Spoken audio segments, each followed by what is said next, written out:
मैया शारदे पारे, मैया शारदे पारे, पारे लगाबै छै धम धम धम धम डीजे।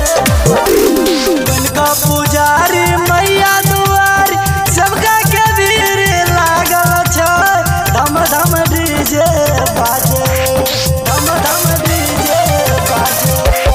बनका पुजारी मैया दुआरी सबका के भीड़ लागल छै, धम धम डीजे बाजे।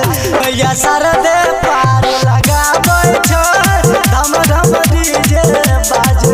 मैया शारदे पार लगाबै छै, धम धम डीजे बाजे।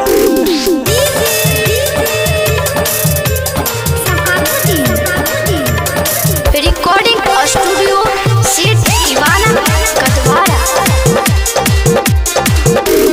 माटी के मूर्ति से ताकै छै मैया, गजबे मुँह से कान छै। अज्ञानी के ज्ञानी बनाबै छै मैया, महिमा एकर महान छै, महिमा एकर महान छै। हो माटी के मूर्ति से ताकै छै मैया, गजबे मुँह से कान छै। अज्ञानी के ज्ञानी बनाबै छै मैया, महिमा एकर महान छै। विद्या के देवी है शारदा मैया, भक्तन के भाग्य जगाबै छै, धम धम डीजे बाजे।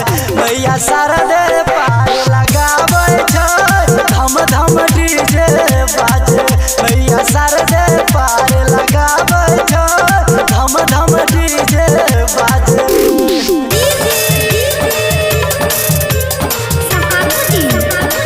मैया शारदे पार लगाबै छै, धम धम डीजे बाजे।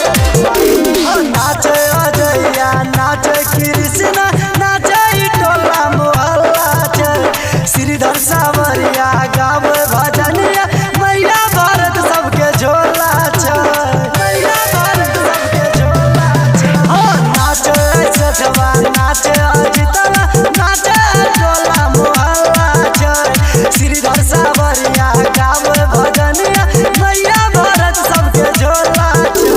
संगीत अमन नुनुआ के मैया संगीत के सुर सिखाबै छै, धम धम डीजे बाजे। मैया शारदे पार लगाबै छै, धम धम डीजे बाजे। मैया शारदे पार लगाबै छै, धम धम डीजे बाजे। रिकॉर्डिंग स्टूडियो सेठ दीवाना कटवारा।